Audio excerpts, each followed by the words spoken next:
In neuroscience and psychology, the concepts of love and fear are more than just emotions.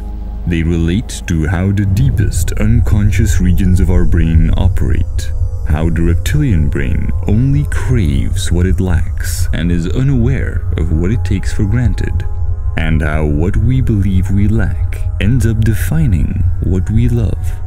And by gaining insight into the realms of our unconscious mind and the reality that it emerges from, we are presented with a choice. The most important decision that we make is whether we believe we live in a friendly or a hostile universe. While this quote from Albert Einstein sounds relatable, one can wonder why a man of his profound intelligence would specifically claim this is the most important decision we make. This documentary answers that question.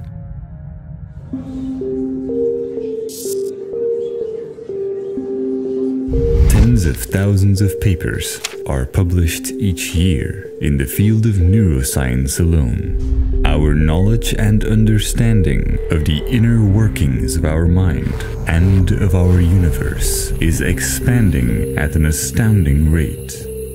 If you seek rational answers to fundamental questions about consciousness, this documentary could change your life. The human brain is by far the most sophisticated phenomenon that we have been able to observe to date in our universe.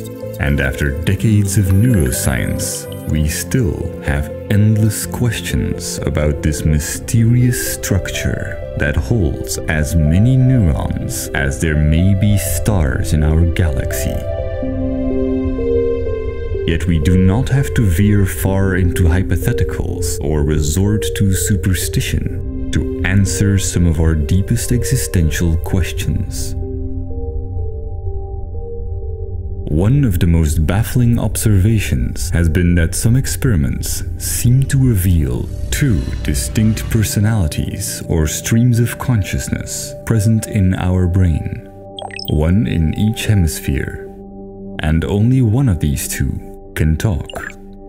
Under the right conditions, neurologists have even been able to ask questions to each hemisphere separately, resulting in cases where a person would say he is not religious when asked in conversation, while when this person sees the question in writing, the mute hemisphere responds by writing down its own answer, in some cases disagreeing with the other hemisphere. Many more experiments that reveal similar results indicate that this is more than a random oddity or hallucination, but instead some legitimate form of split or double consciousness taking place in our brain. Fortunately, this strange disagreement between both hemispheres only occurs when the connection between them is broken. As long as they are connected, they try to cooperate and create the perception that we are a singular individual. So where exactly are we located inside the brain?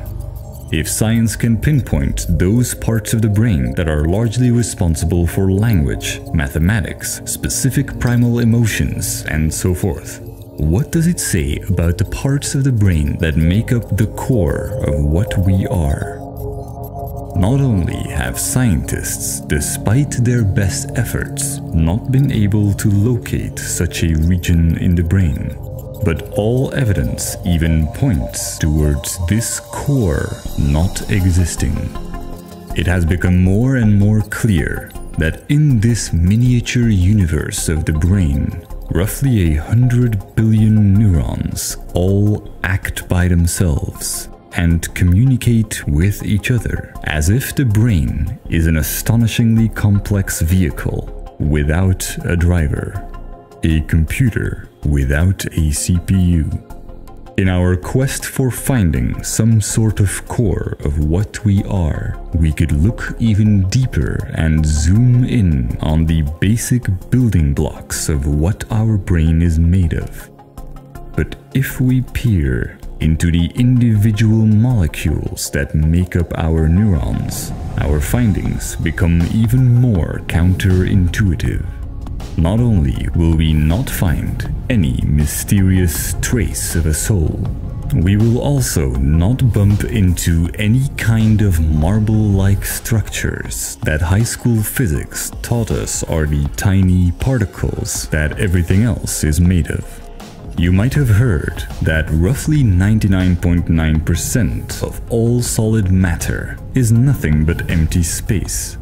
This is true, but zooming into the 0.1% that should consist of the stuff that everything is made of only results in showing us a different kind of emptiness.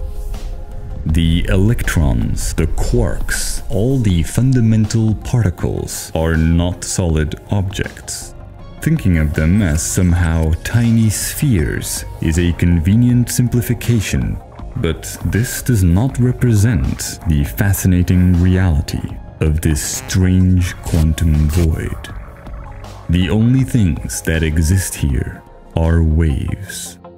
Waves that behave similarly to vibrations of sound or ripples in water.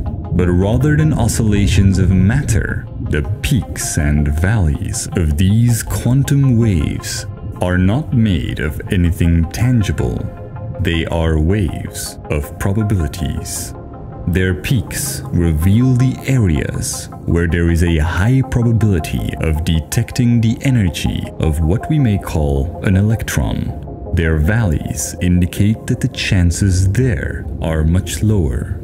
As bizarre as it may sound that all the building blocks of our universe seem to behave according to chance rather than being intuitively predictable, this is not just a theory. It is a simple fact that can be tested and observed with nothing more than a laser pointer and a comb to replicate part of the famous double-slit experiment. The counterintuitiveness of this discovery has been the root of popular misinterpretations and metaphysical confusion, where it's been described as particles being aware and knowing that they're being observed, or the universe being influenced by the power of our thinking. The truth is at least equally fascinating.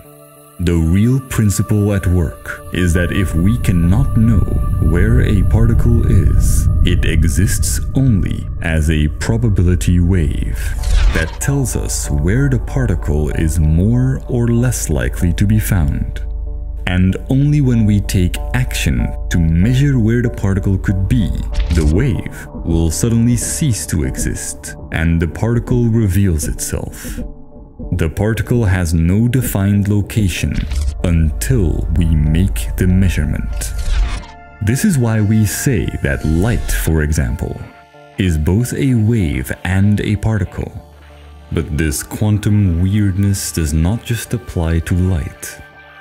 It applies to all the particles that everything is made of. It also applies to molecules. If we fire super tiny rocks instead of photons, they will behave like waves when we are not measuring them. We intuitively believe our universe consists of solid stuff, but in reality, all of it, from the neurons in our brain to the galaxy we are a part of, is the result of probability waves and particles that pop in and out of existence. All this weirdness led Einstein to famously say, "Do you really believe the moon is not there when you are not looking at it?" But no matter how weird it is, quantum theory and all experimental evidence reveals that our universe is inherently probabilistic, and things within it cannot be predicted with 100% certainty. This doesn't mean that science cannot make accurate estimates as to what is more or less likely. The mathematics and statistics of quantum physics reveal that these seemingly random oscillations that make up our reality are still profoundly consistent patterns. Many of our modern technologies, such as solar panels or microprocessors, would not have been possible if we had not deciphered much of the intricate and unique behavior of quantum mechanics. But if no specific region of the brain, nor the neurons, nor the building blocks that our neurons consist of can account for the phenomenon of our consciousness, what is the current scientific assessment as to what brings it about? Over the years, there have been many theories, some of which have since been debunked with modern understandings of neuroscience. Others are considered too far-fetched and exotic to be of merit without hard evidence. But there is one general school of thought that most scientists consider to be likely. An idea that is not only logically sound and fits our observations, but that can transform how we think about life, even though its implications are thus far rarely discussed and explored. In fact, this documentary marks the first time all these logical conclusions are brought together to bring into focus what science can really tell us about some of our deepest existential questions. If we look at evolution, it's not so hard to roughly imagine how life started here on Earth. 4 billion years ago, a unique series of coincidental probabilities occurred that led to the existence of very simple biological cells that could replicate. These were the first forms of life. And as they replicated, subtle differences between the old cells and the new cells would crop up. Mutations would take place. We see it in the genetics of offspring with every life form known to us.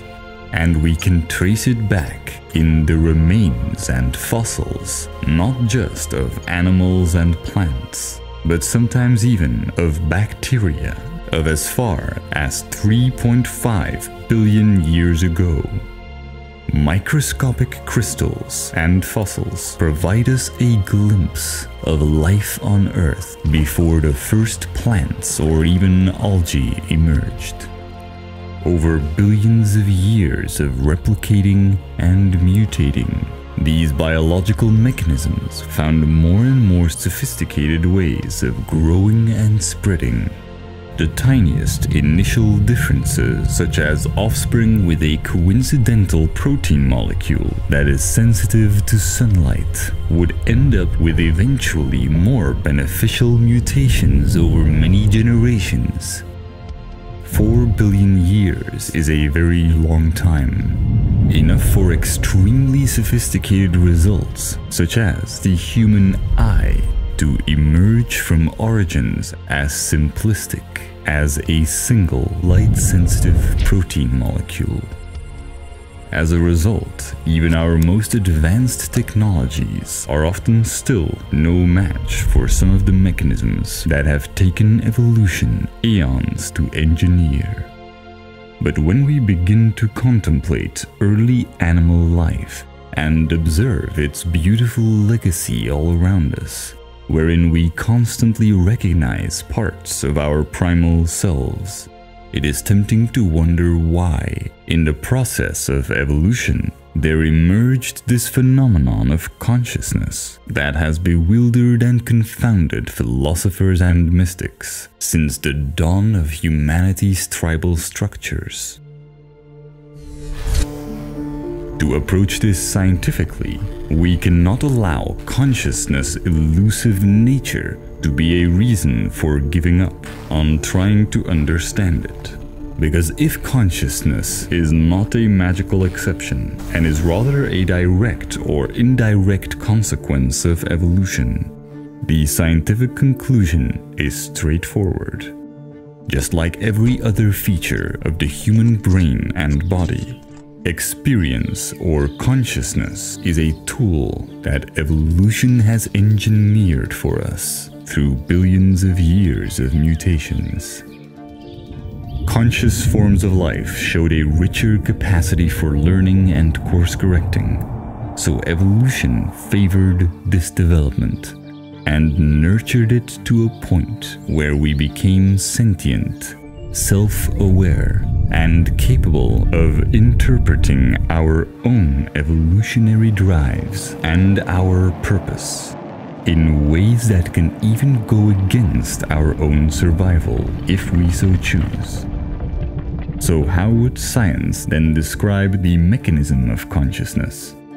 Surprisingly, most scientists do theorize that consciousness is not simply inside our brain. Consciousness is generally considered to be an emergent phenomenon of the brain, meaning that consciousness happens when enough activity takes place in the brain in a way that can be compared to how music emerges from a record player.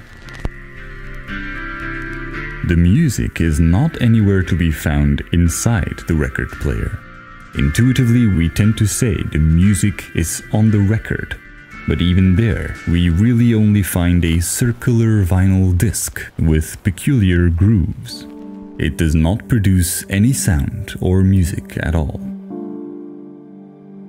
It is only when the mechanisms of the record player are activated in a certain way that all its activity produces an emergent phenomenon that we call music.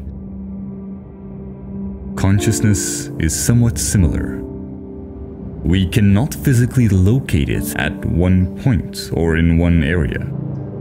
And if we zoom in on the gray matter of our brain, we find as much evidence for consciousness as we find tiny marbles inside a molecule. None at all. Yet when billions of neurons fire and communicate with each other, the combination of this enormous amount of activity creates the phenomenon of consciousness. But it would seem that this is far from a complete summary of what brings it about, because there is an inevitable consequence that complicates things to an incredible degree. The more this emergent feature evolved in ways that allow it to course correct and significantly reprogram the brain, the more it became a feedback loop of incredible complexity. When we point a webcam at a screen that displays its input, we see a seemingly infinite pattern. The brain does something similar with the activity from its billions of firing neurons, resulting in an unimaginable depth of iterations and permutations that gives rise to what we call consciousness or experience. This experience is not a goal. It is simply the ultimate tool that our brain has for finding its way and coming to grips with the consistent patterns of reality. We are the unfathomably intricate interplay of what seems like infinite loops of neural processes. Our essence may have had humble beginnings, but it exponentially grew on its voyage down the rabbit hole of boundlessly mirroring itself and learning from each mirror image. Our brainwaves ripple and reverberate, creating constant feedback loops of wildly varying degrees of complexity before even a single emotion, let alone a conscious thought, can emerge. Which then in itself inevitably brings about feedback loops of higher levels of abstraction, where it is no longer about the interaction and cascade of neurochemical processes, but also of language, ideas, and concepts that allows such magnitudes of recursive thinking that we become capable of observing and dissecting the patterns of our own existence. We are incomparably more than the sum of our parts, which is why our evolution so greatly favored this extraordinary capacity for reasoning and intuition, and why it promoted us from biological machines to sentient architects of our own future, tasked with making the right decisions for ourselves and for our species. We are a feedback loop that is, depending on how we choose to live, to greater or lesser extent, aware of its own mechanisms. We must also factor in the brain's remarkable ability for changing itself. This is called neuroplasticity.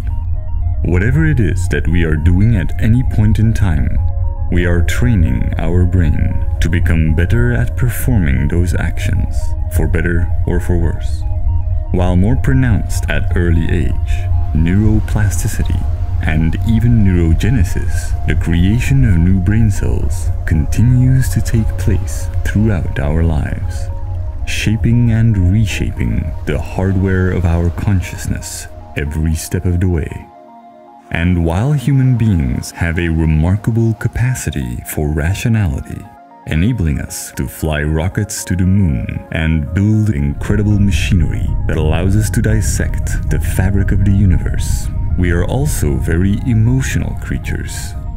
As we grow up, we, for a big part, learn and shape our behavior through basic Pavlovian conditioning. In the famous psychological experiment by Ivan Pavlov, a basic observation was that a dog tends to salivate as soon as he recognizes learned indicators hinting that he may be rewarded with a treat. Same mechanisms are present in the reward system of the human brain.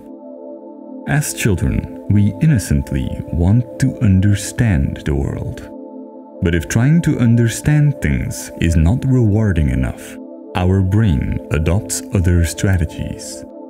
An unfortunate phenomenon often observed in psychology, and also once famously described by Carl Sagan, is that kindergartners or first-grade kids tend to be sincere science enthusiasts with a genuine sense of wonder as they question everything around them. But talk to children in the 12th grade, and much of this curiosity has become extinguished. If our natural tendency to logically question things is discouraged, and we are instead rewarded for actions that we often don't see the meaning of, the brain adapts to this and gradually gives up on independent logical inquiry. Instead, we become disproportionately dedicated to seeking approval of others. Our opinions, our identity, our way of life ends up depending on how we are judged by our social circle and by society at large. At the time of recording this documentary, fake news, post-truth, and so-called alternative facts are much discussed topics, but these are mere symptoms of a much deeper problem, one that goes beyond misinformation and imperfect social media algorithms. And while we may not be aware of it, the Pavlovian conditioning from our contemporary culture deeply defines how we look at life, and by extension, how we intuitively perceive consciousness. To understand just how much culture constantly evolves while it shapes our behaviors and beliefs, it can be helpful to look at how much has changed even in recent history. Only around 15 years ago, it was controversial to ban smoking, and cell phones were considered inappropriate for teenagers or for use on public transport. 10 years ago, we could barely imagine why anyone would want to put random thoughts along with personal pictures on the internet for everyone to see.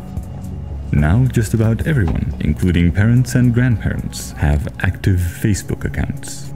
And in only a few years, taking selfies went from a strange and narcissistic habit to a cultural norm.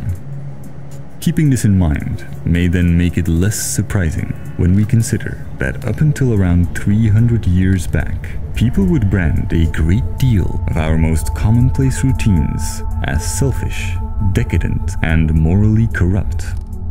As trivial and innocent of an act like buying a box of our favorite cereals would fall into this category. While society gradually improves and evolves over large periods of time, our culture takes many twists and turns along the way, some of which move us closer to valuing facts over fiction, some of which do not.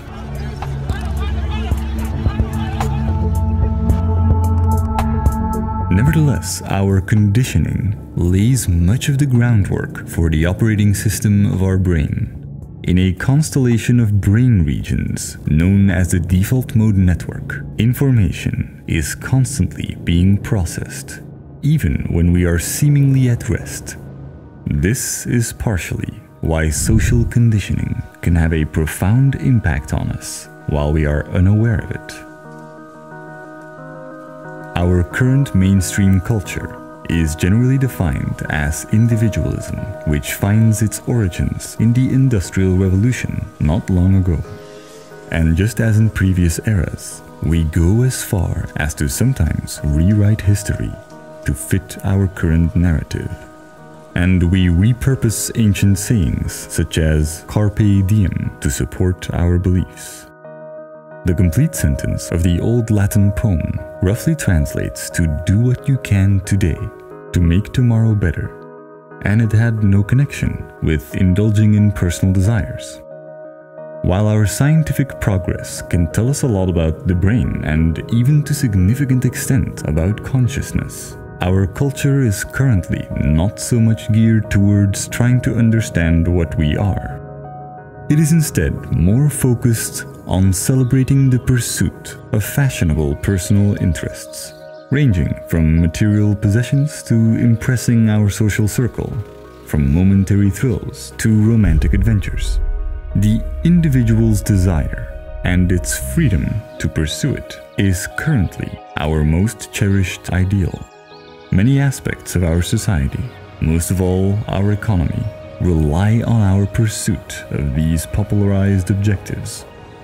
Aside from rare exceptions like a futuristic TV series about a unified humanity working to advance the species, culture has a way of submerging us in signals that make us believe, without question, that the way we currently perceive things is simply the way it has always been, or at least the way it is meant to be. Not so long ago, we believed people of color were always inferior. The world was always flat, and the gods always controlled the skies. In a cultural setting such as this, the brain's reward system becomes, in a sense, disconnected from its purpose. Throughout evolution, the ways in which our DNA has mutated and our brain has expanded have all been part of the same process. All these mechanisms simply try to overcome the obstacles in their path. Life fundamentally tries to align itself with reality, genetically and biologically, instinctively and intellectually. As children, the way we try to align ourselves with reality is by imitating others. Parents, friends, teachers, and various cultural influences. The older and the more aware we become, the more capable our brain becomes at independently recognizing patterns and making abstractions. A duality arises. We possess the intelligence to grasp the consequences of our actions and of our inaction. Yet our Pavlovian reward-seeking urges pull us in other directions, such as living up to the expectations of society and family. We feel fragile and dependent on the judgment of others. Because our reward system values their approval, more than logical deduction. We feel little satisfaction or even discouragement when acting upon our own independent, rational judgment. This confusing duality is a natural consequence of a society wherein we never really grow up. We seek the approval of our guardians when we are young, and we continue to seek approval of whichever forces take over as we grow older. We become eternal validation seekers. Neurons cluster together to create hierarchies that end up determining the things we value most. In recent years, neuroscientists are even beginning to come up with mathematical formulas that describe the exact way in which these hierarchies are formed and how they process information. Different clusters of neurons talk to each other in a beautifully organized fashion to, among other things, figure out whether or not the reward system should be activated, a process that largely depends on our conditioning and differs for each person. Learning what someone's reward system is primarily drawn to often makes their behavior surprisingly easy to map and understand. We can much better comprehend the cold-heartedness of a career-fixated individual if success or social validation is what he or she craves more than anything else, or the sacrifice of someone who spends all resources helping siblings or parents if family is this person's core drive. The blindness of a person who primarily chases romantic adventures or the carelessness of a hedonistic thrill-seeker. We often create many additional rationales around our actions to obscure our fundamental motivation. The collection of these rationalizations is what constitutes our identity. Throughout our lives, we may encounter milestones where our core value changes as a result of a paradigm shift or an identity crisis. Analyzing one's own actions over the years through deep reflection or the practice of writing down an overview of one's key choices in life can easily reveal what this core value is for you. This can be an experience that is both enlightening and sobering, as it makes us see that our choices are rarely informed by the rationalizations we afterwards come up with. They are mostly the result of a childish attachment that lurks in our subconscious. And the more self-aware we become, the more we feel a dissatisfaction with the pursuit of hollow goals. But this is not a deterministic trap that we cannot escape from. We live in a probabilistic universe where nothing is set in stone. Rather than vaguely philosophize about the nature of free will, we can deduce that the feedback loop of consciousness plays an active role in processing information and making decisions. It has a say in what our most deeply rooted core motivations are. Concepts and ideas only have power over us when we emotionally invest and hold on to them. This brings up the question, in light of all this knowledge, how do we correct our course? How do we truly find meaning in our lives and experience the kind of fulfillment that most of us only catch glimpses of from time to time? It turns out that science has more answers in these regards than is commonly assumed. It is widely understood that logic is our most powerful ally in understanding and approaching reality. More than a cold and blunt instrument for calculation, it is the closest thing to a force that holds our universe together. Our advances in physics continue to reveal a mathematical framework underpinning anything and everything in our reality. Without these consistent patterns, nothing would exist. Without its exquisite dance of aeons of genetic iterations, we would not be able to think or feel. We often see logic as the opposite of emotion, but instead it is the engine of our emotions. and it provides reliable answers when we are frustrated or confused. Logic is what creates rhythm or structure. It is fundamental in the melody of music and the colors and symmetry of flowers. It creates biological machinery so intricate and rich that they can become self-aware, capable of love and selflessness, and able to observe the majestic logical patterns that created them. We can trace our origins and the molecules in our body back to the stars in which they were created and see that we are all connected. Over billions of years, these molecules configured themselves into complex units that we call human beings. These units are like cells in the body of humanity, wired to evolve and move it forward. This is why we have a deep desire to find meaning, to find an existential equilibrium. Evolution has fundamentally programmed us so that we want our beliefs to align with reality.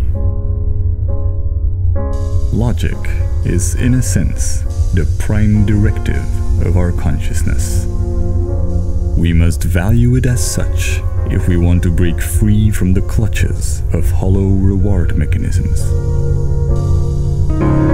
Evolution has put the feedback loop of experience in control of our brain. We make the calls. And while we intuitively navigate reality with the compass of our reward system, we can change how this system operates. This is what happens in paradigm shifts or identity crises, in religious transformations, or in the minds of many first-time parents. The reward system shifts its dominant focus. It is easy to think in absurd stereotypes when we imagine a person primarily driven by logic. But for human beings, it would only be illogical to suppress emotions or disregard human needs. Instead, what is logical for humans is to act in ways that are most efficient for the benefit of ourselves and of humanity. Part of the reasons why meditation and mindfulness practices have scientifically measurable health and psychological benefits is precisely because they somewhat disconnect us from attachments that constantly take up mental energy and generate dissonance.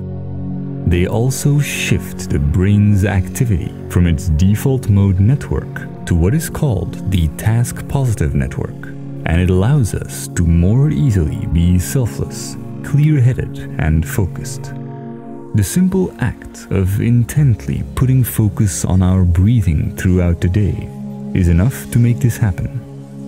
It creates an awareness that is often described as being in the present or being in a state of flow, wherein rather than identifying with our thoughts, we become an observer of them and are much more inclined to follow reason over impulse. We become more capable of adjusting our beliefs and making conscious choices that rewire our brain's reward system. We can observe clear improvements in how, over the centuries, common subconscious core values have shifted away from things like superstition. Perhaps at some point in our future, our cultures will find common ground in simply valuing logic. As a society, we're currently still too obsessed with trivial differences and preferences to make such a drastic leap. But as individuals, we are fortunate to live in a time where we have the freedom to question our cultural beliefs and choose our own path. Even our core values that hold tremendous power over us and have been ingrained in our minds through decades of conditioning can be changed. While core values don't just change automatically, Here's how one could adopt a more logic-oriented mindset. The first step would be to ensure one has a genuine appreciation for logic, something that much of the audience watching this video may already have. It can be profoundly inspiring to learn about how logic underpins everything in the vast and intricate complexity of our universe. And it can also be empowering to realize as you learn that even when we don't know them, the logical answers to our questions exist. It also helps to be aware that science and logic are not about certainties, but about finding out what is most likely. Our universe is a probabilistic phenomenon. Even a hypothetically perfect simulation could not predict with complete certainty how events would unfold. There is a profound sense of acceptance in acknowledging that nothing is ever truly certain. But with our brain's ability to reason, we can come up with pretty good approximations of what the best course of action is at every point in our lives. This first step can be achieved simply by reflection or learning about logic and science from books and documentaries, or rewatching this video. Step 2 is to identify your current core value. Find what emotionally drives you. In this step, you pinpoint what it is that throughout your life, your reward system has turned into its primary focus. It could simply be comfort, success, or social validation. Making the conscious leap to adopt logic as a core value is step 3. This resolution is not about just implementing new habits, but rather about fundamentally committing to doing the right thing at any time, depending on your knowledge and the logical connections you make. Finding the courage and truly making this click can be a euphoric or liberating experience. There is a wealth of knowledge and insight available online on how this can be achieved for those who find it difficult. Although this difficulty is often an illusion that simply takes some bravery to overcome. What has been observed thus far among people who go through this transformation is that those who ultimately make this leap with the intention of elevating their experience will eventually lose this newfound awareness.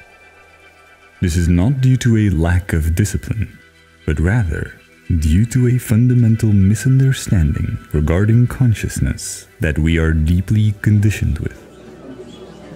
It is a fallacy that most of us never verbalize or are even aware of, and that sits at the heart of our misconceptions regarding our experience. You believe that there is a you inside the brain. Even as you watch this video, you've most likely concluded, at least subconsciously, that there is still a you in the ever-changing feedback loop of consciousness. That while we are an unfathomably complex and rich phenomenon of continuous information processing and near infinite iteration and transmutation, that somehow, at every instant and in every loop, a defining part of us survives. We believe this even though most cells in our body die and are replaced over and over. The electrons that buzz through our neurons to generate our ongoing experience do not exist in any solid or intuitive sense of the word, and scientists find no trace of a self inside our brain. Each second, the consciousness that emerges from the gray matter mechanisms behind our eyes is different, sometimes unrecognizably so, from what it was a second before. The truth is, every moment we are a new entity that existed only for that one single moment and will never manifest itself again. No experience can truly be replicated. No identity can ever reflect an ever-changing synergy and there is no self or I that can persist in the endless stream of experience, not even for an instant. The only place where there resides some notion of the imagined self is in the proteins that were synthesized to store a memory of a moment that once occurred. As if the feedback loop of consciousness at that moment wrote in the machinery of our neurons, "I was here," so that the next iteration, the next loop that a new experience emerges from, might learn from it. But from fixating on faulty concepts of what we are, on stories of a phantom that we define as the self, we learn nothing of value. It is fascinating that sometimes science and ancient esoteric wisdoms seem to meet. The idea that there is no actual self is not a new one, but it is one that is logical and has gained more scientific support than other schools of thought. Life and death are concepts that do not seem to apply in the ways that we think they do. Beyond outdated philosophical or religious notions, we have no reasons at all to believe the human organism is inhabited by a spirit, but rather by a mere infinity of consciousnesses over time. And each manifestation is much more than a mere expression of our brain's neural activity. It is a culmination of all the interaction that led to its emergence. Consciousness does not emerge from the brain like a genie from a bottle. In fact, without any influence from society, in cases where children grow up in isolation, not raised by humans but among animals, the brain does not adapt to the use of language and becomes forever incapable of speaking or even conceptually thinking in the ways that we constantly do. So much of what we tend to label as intrinsic personality cannot even exist on a basic level without sufficient interaction. Consciousness emerges from the vast interplay of stardust becoming aware. Aeons of genetic mutation, thousands of generations laying the groundwork of language and culture necessary to form complex thoughts. And finally, our current society's conditioning, education, social influences, and parental guidance.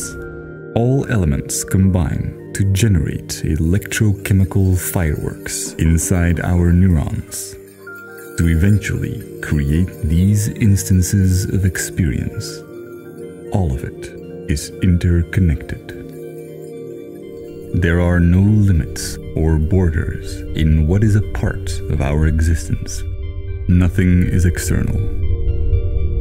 Even from a basic neurological perspective, everything takes place within our consciousness. It comes as no surprise then that the most intellectually and emotionally satisfying programming that our brain is capable of running is fundamentally selfless. The more we dismantle the hologram of our imaginary self, the more easily we accept our evolutionary drive to care for others, and the more capable we are of understanding the sinister foundation of our individualistic conditioning. Our history is full of examples where mainstream narratives successfully hypnotize us into complacency and inaction, as they attempt to blind or distract us from the damage we are doing. Some of the most iconic examples, the Holocaust and slavery, took place within the past few generations. Our inner selfish monster that we create as a coping mechanism for our fears and uncertainties does not reflect what we really are, even though its influence runs deep, since we begin the process of identifying and labeling ourselves very early on in life. As children, we don't know any better. and we often end up blaming ourselves for things that were either beyond our control or actions that we did not yet understand the consequences of. We gradually and subconsciously create flawed beliefs that inhibit us. But beneath all of this remains what analytical psychology calls the inner child. This is why many forms of therapy and meditation focus on seeing our thoughts and emotions, even our mind, as separate from us. These practices have been well documented to have profound effects on us. The more mindful we are, the more easily we see our own values and beliefs as an observer, which allows us to change the ones that hold us back.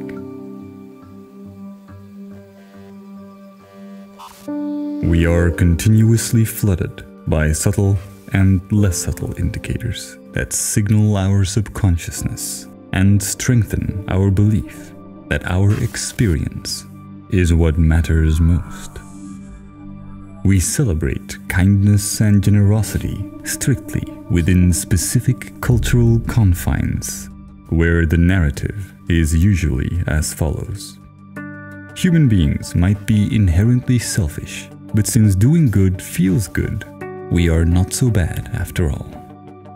Simply hearing or saying this can summon positive emotions. In fact, it's not uncommon to see this message applied in charity campaigns, or for example, during Christmas. It's been repeated to us in literal as well as subliminal ways, to the point that it became an omnipresent and oddly comforting belief that unfortunately has gaping inconsistencies and horrific implications. It's an unspoken slogan of the individualist ideology that programs obedient consumers to only care when they stand to benefit themselves. It is perhaps the worst form of indoctrination when society makes us believe that the reason why we should primarily pursue selfish interests is because we're not really capable of anything else. As we grow up, this becomes a self-fulfilling prophecy, because by valuing experience above all, we legitimately turn into a population of selfish drones. And in the finest tradition of cultural obedience, many of us then defend ourselves when we hear of claims of selfless acts. These things do not really exist, many of us say, ignoring even the most obvious and common scenarios of parents who truly care for their children and gladly diminish the quality of their own experience for them. This is where we awkwardly catch glimpses of the uneasy and unspoken agreement that binds us. We know that our ideology is a facade, a collection of excuses that we let ourselves and each other get away with.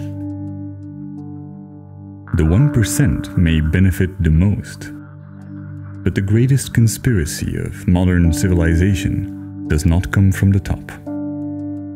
It is a collaboration that we all subconsciously agreed to and are sometimes uncomfortably aware of.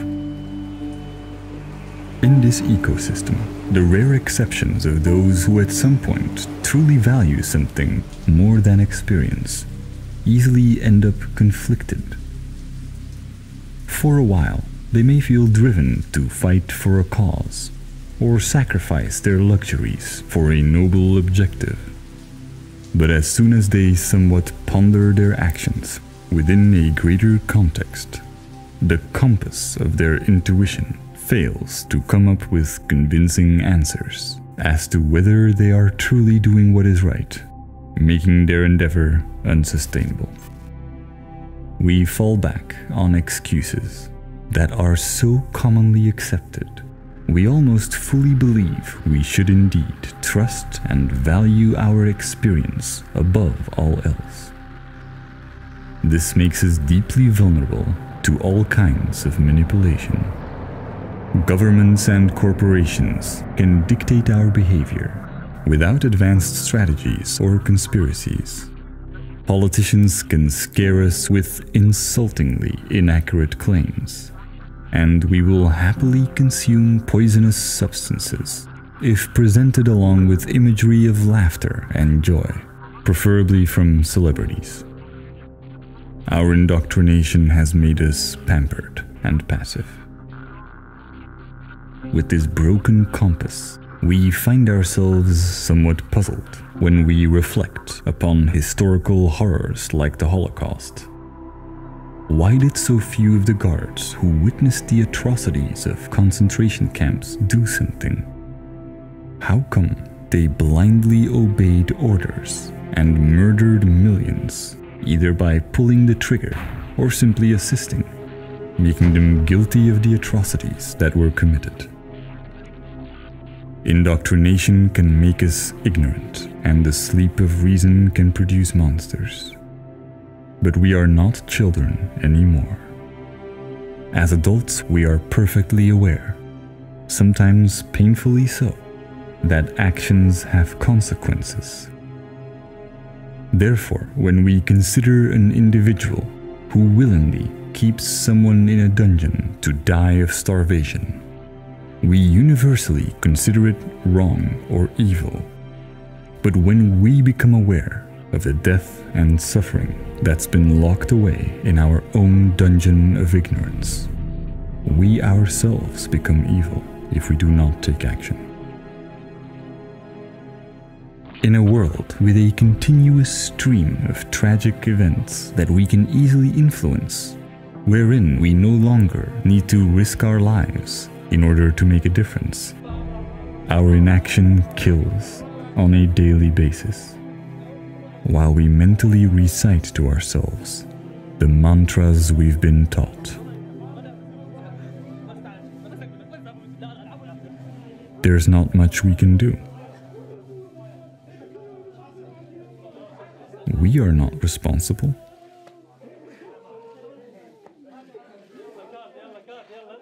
They are far away. Perhaps they even deserved it. For all our progress, we can sound eerily similar to horrific echoes of the past. We didn't know. We were just following orders. Our culture has installed in our brains a colossal switchboard of excuses, and there are many options for every occasion. It begins when we as children start to recognize the absurdity of many of the expectations placed upon us, and innocently look for ways to dodge them. It becomes less innocent as we become more aware. Most of us grow older, but don't grow up. Because it's not in our society's best interest to guide us into maturity. There is no profit to be made from it. So we band together in how we excuse our behavior and silently agree to conceal each other's hypocrisy. Confrontations that do take place are met with empty defenses. What about you? What about the government? I have to think about my future. This offends me. This is my belief. This is my opinion. But whether arguing against global warming or vaccinations, for socialism or capitalism, for social justice or against political correctness, our opinions and beliefs do not dictate reality. Our identities and our rhetoric are meaningless compared to the consequences of our inaction. And our innocent strategy of excuses that once allowed us to skip our homework is no longer innocent among adults who are confronted with reality. that mechanism has run its course. The only teacher who now has authority to assign our tasks and judge our excuses is our own inner voice of reason. When we selflessly resolve to adopt logic as a core value, it sets us free from our fragile dependence of the judgment of others.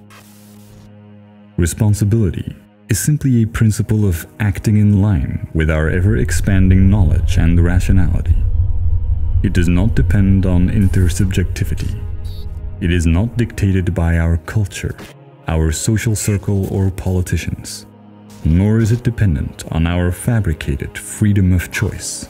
And many of the most historical acts of bravery came from those who took a stand for what is right, even in the face of adversity and cultural disparity.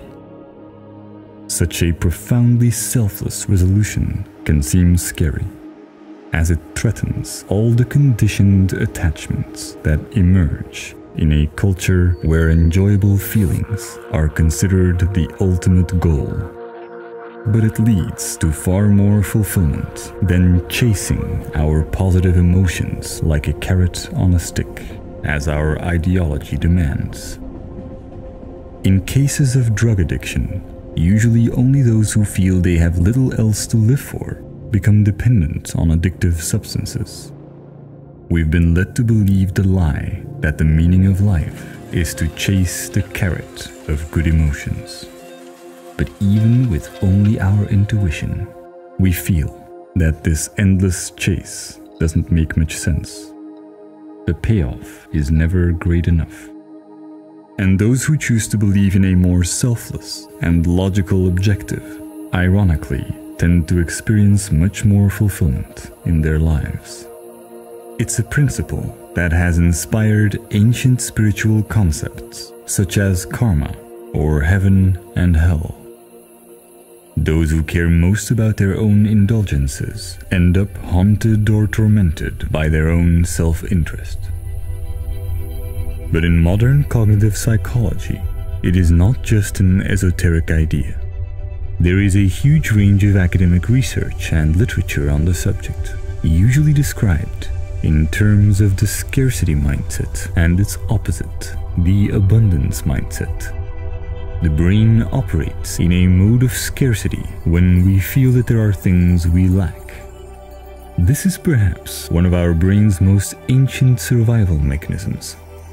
And it's been well established that while this can sharpen our focus, it also tends to take up enormous amounts of what is called mental bandwidth.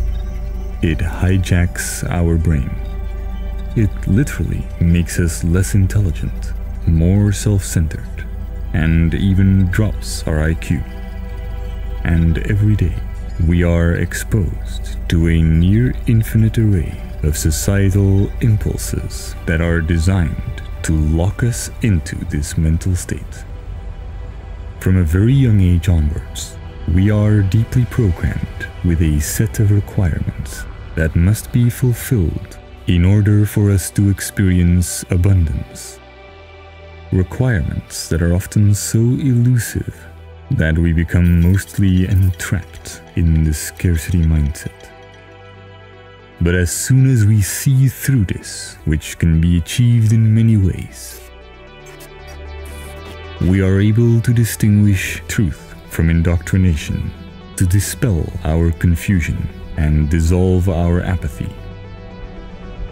This presents us with a choice on how we lead our lives. If we make life about ourselves, we choose to see everything through a lens of what we can take rather than give back. But we intuitively sense that we are not doing what is right and feel unworthy of being truly loved.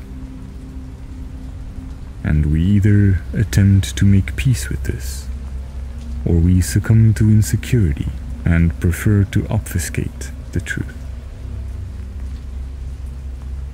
But if love is defined as unconditional giving, then love is all around us. It is in the structures left behind by our ancestors and the heritage of our grandparents. It is in the care our parents have given us and the cells that make up what we are. It is in the social structures and the safety nets that are forged into laws to protect us.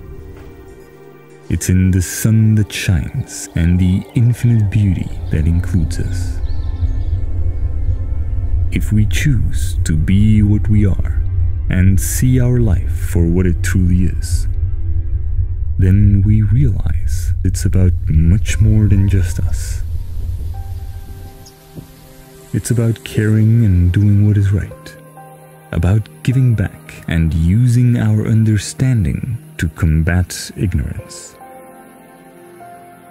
It is about trusting in our ability to do so, trusting in our true selves, and letting ourselves be guided by our intuition, which knows right from wrong. No matter what challenges we face, when our heart guides us with reason on its side, our imagined problems fade away. Behind everything, there is a logical reason we can find when we choose to follow curiosity rather than fear.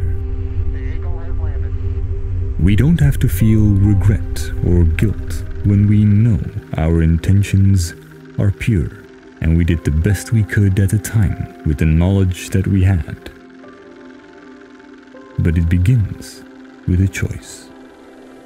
A choice between pretense or honesty, between fabricated scarcity or the abundance of reality, making life about ourselves or seeing that it is not about you.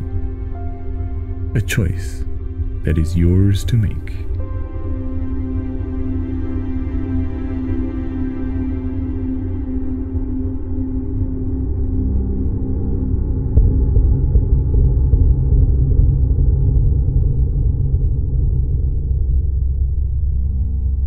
The world can seem like a cold and dark place when this knowledge leads us to recognize the selfish motives behind people's actions and how it causes idealistic movements to scatter and fall apart. But with these insights, those who choose to not make life about themselves can seek out and trust each other. This documentary illustrates how everyone has this choice, but it will require a global movement where those who truly care take action, organize, and unite to bring about real change.